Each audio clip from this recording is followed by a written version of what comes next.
रात के करीब 2 बज रहे थे और रतनलाल अपने घर पे चारपाई पे सो रहा था। रतनलाल सोते हुए उसको रात को 2 बजे एक आवाज़ सी आती है, चर चर चर चर चर चर चर। रतनलाल सोचता है कि आवाज़ कहाँ से आ रही है। तो रतनलाल उठता है और चारों तरफ नज़र दौड़ाता है तो देखता है कि पास ही की खाट पे उसकी दोनों बेटियां सो रही है और एक खाट पे उसकी बीवी सो रही है, लेकिन कहीं कुछ दिखाई नहीं देता। रतनलाल सोचता है कुछ बिल्ली बिल्ली होगी और कुछ आवाज़ें आ रही होगी, ऐसा सोच के वो वापस अपने खाट पे सोने का प्रयास करता है। तभी रतनलाल की आंख लगी भी नहीं थी और थोड़ी देर बाद फिर उसको वही आवाज़ सुनाई देती है, चर चर चर चर चर चर चर। रतनलाल इस बार खड़ा हो जाता है और टॉर्च जला के देखता है। टॉर्च जला के देखता है तो देखता है कि उसकी बीवी की खाट के नीचे एक लड़का छिपा हुआ है। तो रतनलाल जैसे ही उसको देखता है और भाग के एक डंडा उठा के उसके पीछे दौड़ता है, लेकिन वह मौका देख के लड़का वहाँ से फरार हो जाता है, भाग जाता है और रतनलाल चिल्ला के सब लोगों को इकट्ठा कर लेता है। सोचते हैं कि कोई चोर आ गया होगा और उसकी बीवी और दोनों बेटियां भी जग जाती है और वो बोलती है कि क्या हुआ पापा। तो उसने कहा कि कोई चोर आया था जो अपने घर में घुस गया था।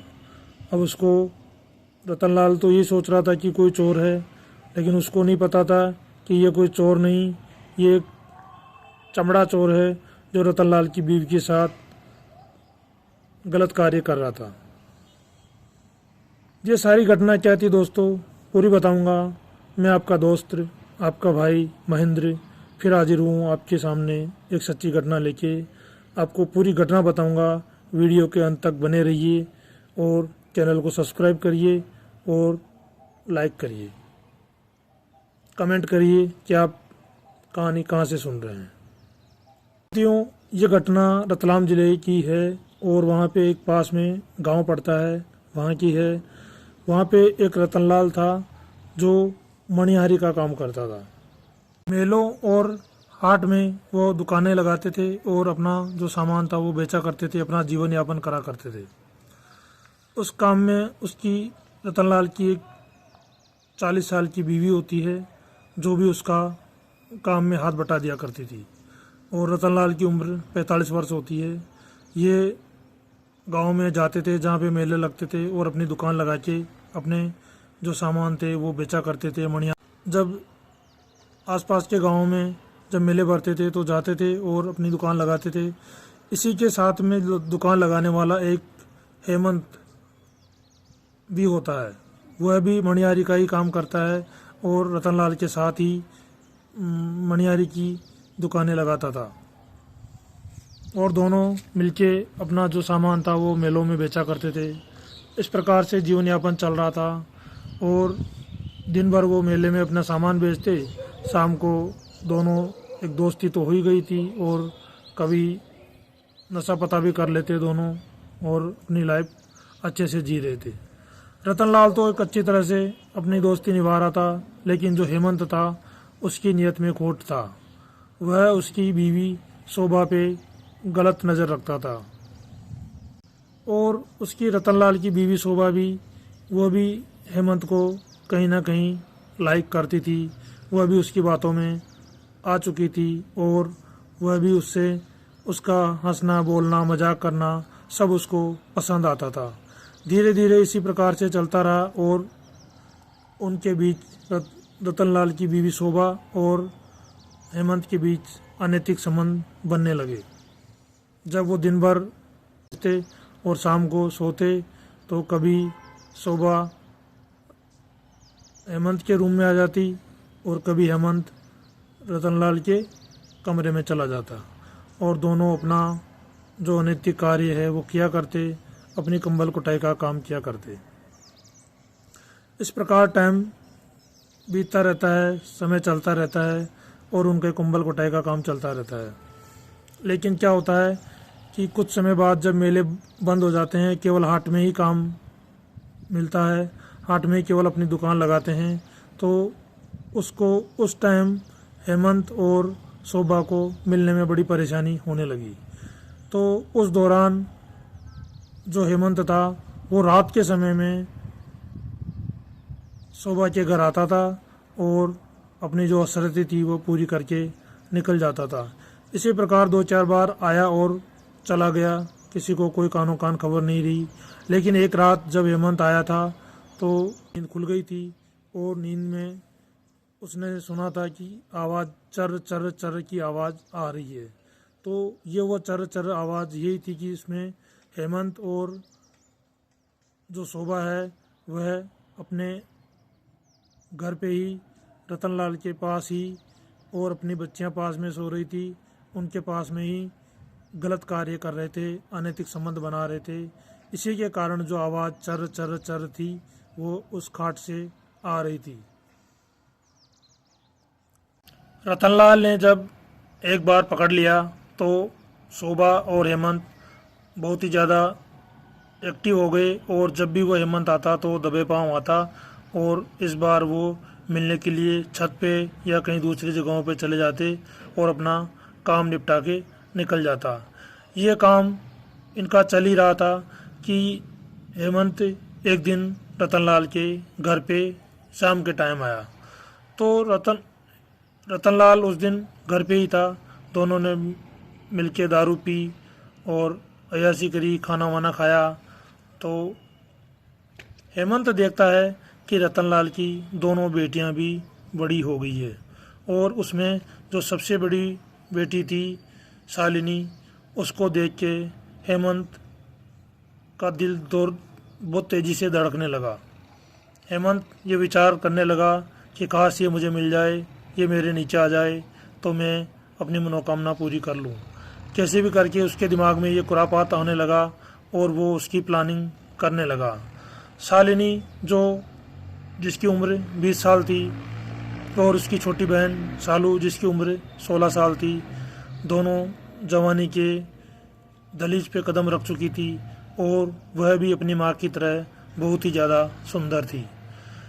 उनको देखकर हेमंत का मन डोल गया था कि जिस प्रकार से इसकी माँ की कंबल की कुटाई का काम चल रहा है, इन लड़कियों को भी मैं अपनी बना के रहूँगा।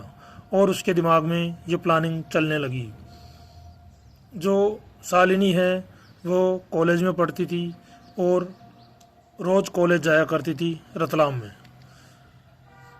हेमंत प्लानिंग करता है और जिस रास्ते से शालिनी जाती थी रोज़ उधर से बाइक लेके गुजर और शालिनी से बोलता है कि मैं भी तो वहीं चल रहा हूँ और मेरे साथ चलो। तो शालिनी हेमंत को जानती तो थी और वो बातें करने में बहुत ही होशियार था, लच्छेदार बातें करता था। धीरे धीरे शालिनी भी हेमंत के प्यार में पड़ गई और अब हेमंत उसके साथ भी शारीरिक संबंध बनाने लगा। शालिनी के साथ वो होटल में जाता और दिन में संबंध बनाता, जब भी मौका मिलता उसकी पूरी शर्तें पूरी कर रहा था। हेमंत 2 नावों में सवार हो रहा था, एक तरफ शालिनी और एक तरफ उसकी माँ शोभा। समय चलता रहता है, समय के साथ में आपको पता है साथियों, सब कुछ पता चल जाता है, क्योंकि कहा गया है इश्क और मुश्क कभी छुपाए नहीं छिपते। ठीक ऐसा ही इस कहानी में भी हुआ और शोभा को पता चल गया कि हेमंत मेरी बड़ी बेटी शालिनी से भी प्यार करता है, उसके साथ भी शारीरिक संबंध बनाता है। तो शोभा ने कहा कि ये जो तू कर रहा है ये गलत कर रहा है और तूने मेरी बेटी को भी ख़राब किया है, ये तू अच्छा नहीं कर रहा है। तब हेमंत बोलता है कि देख, तुझे मैं एक उपाय बताता हूँ। तेरी बेटी भी मुझसे प्यार करती है और मैं भी उससे प्यार करता हूँ और तू भी मुझसे प्यार करती है और मैं भी तेरे से प्यार करता हूँ। क्यों ना तेरी बेटी शालिनी की शादी मेरे से करवा दे, ताकि अपना रिश्ता है वो ज़िंदगी भर चलता रहेगा और बिना किसी रुकावट के हम एक दूसरे से मिलते रहेंगे, कोई परेशानी भी नहीं आएगी। ये बात जब हेमंत शालिनी को बोलता है तो शालिनी के भी दिमाग में ये बात घर कर जाती है और वह अपने पति से बात करती है। उसके पति को तो कुछ पता ही नहीं था कि क्या चल रहा है क्या नहीं चल रहा उसके घर में, और वह भी उसकी शादी के लिए एग्री हो जाता है, क्योंकि उसको पता था हेमंत की कमाई तो अच्छी थी ही, और व्यवहार में भी लड़का अच्छा था, बोलचाल में भी अच्छा था। तो उसका पिता भी उसकी शादी के लिए तैयार हो जाता है, और एक दिन दोनों की शादी कर दी जाती है। हेमंत और शोभा एक सास और दामाद के रिश्ते में बंध गए थे, लेकिन उनके जो अनैतिक कार्य थे वो अभी भी बराबर चालू थे। हेमंत जब भी मौका मिलता अपनी सास के घर आ जाता और सास के साथ शारीरिक संबंध बनाता, और दोनों एक दूसरे को भरपूर प्यार देते। इस प्रकार से समय चल रहा था। साथ जो हेमंत था वो मज़े कर रहा था। एक तरफ तो जो उसकी बेटी को तो पत्नी बना के मज़े ले रहा था, और एक तरफ जो सास थी वो उसकी प्रेमिका बन के उसके मज़े ले रहा था। समय बीतता रहता है साथियों, और एक दिन ऐसा आता है कि पास ही के गांव में मेला भर रहा था, तो शोभा से बोलता है कि तुम भी चलो, मेले में दुकान लगाएंगे। तो शोभा किसी बहाने से मना कर देती है, क्योंकि शोभा और हेमंत का प्रोग्राम पहले से फिट था कि हेमंत भी इस बार मेले में दुकान लगाने नहीं जाएगा, और शोभा भी रतनलाल के साथ नहीं जाएगी, और पीछे से दोनों आराम से रात भर प्यार करेंगे, एक दूसरे के अरमानों को पूरा करेंगे।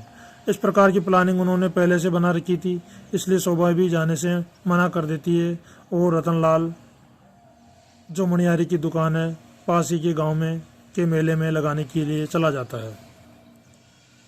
होता यह है कि रात को जब हेमंत शोभा के पास आता है और खाना वाना खाने के बाद जब उनका प्रोग्राम स्टार्ट हो जाता है, तो अचानक से रतनलाल घर आ जाता है, और रतनलाल घर आके देखता है कि उसकी बीवी और हेमंत दोनों अनैतिक कार्य कर रहे हैं, गलत संबंध बना रहे हैं। उन दोनों को देख के रतनलाल को बहुत तेज गुस्सा आता है, और 2-4 थप्पड़ वो अपनी बीवी को मार देता है, और हेमंत को भी 2 चांटे मार देता है। लेकिन अब रतनलाल फंस गया था, क्योंकि उसको हेमंत को वो रास्ते से हटा भी नहीं सकता था, क्योंकि उसने उसको दामाद बना लिया था। रतनलाल उन दोनों को बोलता है कि तुम्हारी सारी सच्चाई में अपनी बड़ी बेटी को भी बताऊंगा, और पूरे गांव में भी बताऊंगा। मौके की नज़ाकत को देखते हुए शोभा और हेमंत दोनों रतनलाल के चरणों में पड़ जाते हैं, और माफ़ी मांगते हुए बोलते हैं कि ये गलती हो गई है, ज़िंदगी में भी ये दोबारा से ऐसी गलती नहीं होगी, हम बहक गए थे।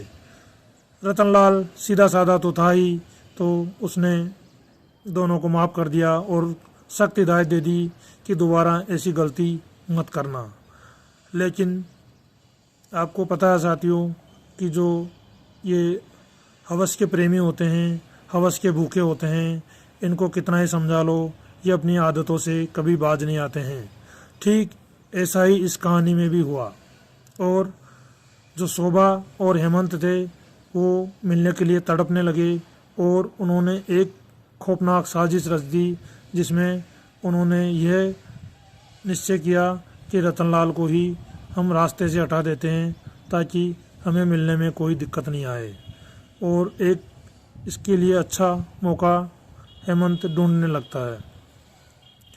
एक बार वो दोनों कहीं जा रहे थे मेले में दुकान लगा के, तो रास्ते में हेमंत ने रतनलाल को दारू पिलाई, और फुल नशे में करने के बाद एक पत्थर से उसके सिर में मारा, और पत्थर मारने से रतनलाल की मौके पे ही मौत हो गई, और वहीं पे गाड़ी छोड़ के हेमंत अपने घर चला गया। पुलिस केस हुआ, पुलिस ने देखा कि ये तो एक्सीडेंट से इसकी मौत हो गई है, और किसी को कुछ पता नहीं चला।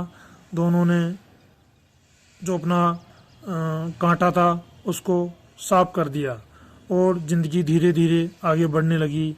अब उनको कोई रोकने वाला टोकने वाला नहीं था, क्योंकि जो छोटी बेटी थी वो तो स्कूल चलाई जाया करती थी, और दिन में हेमंत और शोभा अपने गुलछरे उड़ाया करते थे, और रात में पत्नी शालिनी के साथ हेमंत मज़े लिया करता था। समय इस प्रकार चल रहा था, लेकिन पिता की मृत्यु के बाद जब सालू कुछ दिन के लिए शालिनी से मिलने के लिए उसके घर पे आ जाती है और वहीं पे हेमंत फुल नशा करके आया था और नशे में रात को उठ के वो सालू के रूम में चला जाता है। सालू के रूम में जाने के बाद वो सालू से छेड़खानी करने लगता है, उसके साथ वो ज़बरदस्ती करने की कोशिश करता है। तभी सालू चिल्लाने लगती है और ज़ोर ज़ोर से रोने लगती है। उनकी आवाज़ सुन के जो उसकी बड़ी बहन शालिनी थी वह रूम में आ जाती है और वो भी जब देखती है कि हेमंत उसकी छोटी बहन के साथ गलत चीज़ें कर रहा था इसलिए वो रो रही है, तो वो गुस्से में लाल हो जाती है और हेमंत को भला बुरा कहने लगती है। तब हेमंत नशे में तो था ही और शालिनी को बोलता है कि ज़्यादा चू चपड़ मत कर, नहीं तो तेरा भी वही हाल करूँगा जो तेरे बाप का किया था। यह बात जब शालिनी सुनती है तो वह बिल्कुल शौक रह जाती है और वो उस टाइम तो रात को समझा बुझा के सो जाते हैं और सुबह हेमंत के उठने से पहले ही थाने में पहुंच जाती है और रात भर का जो घटनाक्रम था वो थाने में सुनाती है और रिपोर्ट दर्ज करवा देती है। जब पुलिस हेमंत को पकड़ती है और उससे पूछताछ करती है तो हेमंत पहले तो इधर उधर की बातें करता रहा, घुमाता रहा, लेकिन जब पुलिस अपनी सख्ताई से पूछताछ करती है तो हेमंत टूट गया और जो सारी कहानी मैंने आपको बताई वह सारी कहानी पुलिस को बता देता है। तो साथियों, हेमंत के साथ में उसकी जो सास थी उसको भी गिरफ्तार किया जाता है और दोनों पे आईपीसी की धाराओं के तहत केस चलता है। और जो दोनों बेटियां थी जब वो अपनी माँ की सच्चाई सुनती है तो उन दोनों को अपनी माँ से इतनी ज़्यादा नफ़रत हो जाती है कि वो उसकी शक्ल तक देखना पसंद नहीं करती, क्योंकि उन्होंने माँ शब्द को ही कलंकित कर दिया था। माँ एक ऐसा शब्द है जिसे भगवान के बाद दूसरा नाम दिया जाता है, क्योंकि भगवान सब जगह नहीं हो सकते लेकिन माँ सब जगह हो सकती है और वह भगवान की जो कमी है उसको पूरी कर सकती है। लेकिन ये एक ऐसी कलयुगी माँ थी जो अपने पति को भी खा गई और जो अपनी बेटी का पति था उससे ही अपनी हवस मिटाने लगी। तो साथियों, ये जो गलत कार्य होते हैं, अनैतिक कार्य होते हैं, ये कभी भी अच्छे नहीं होते हैं, इनका अंत हमेशा बुरा होता है। जितना कोशिश हो उतना इन चीज़ों से दूर रहना चाहिए। कहानी में आपने सुना साथियों कि किस प्रकार से इन अनैतिक कार्यों का जो रिज़ल्ट होता है वो दुखदाई होता है और ये उसकी बेटियां थी वो भी अब बिना किसी सहारे के अपना जीवन यापन कर रही है। तो कहानी से निष्कर्ष ये निकलता है कि कभी भी इस प्रकार के काम नहीं करने चाहिए।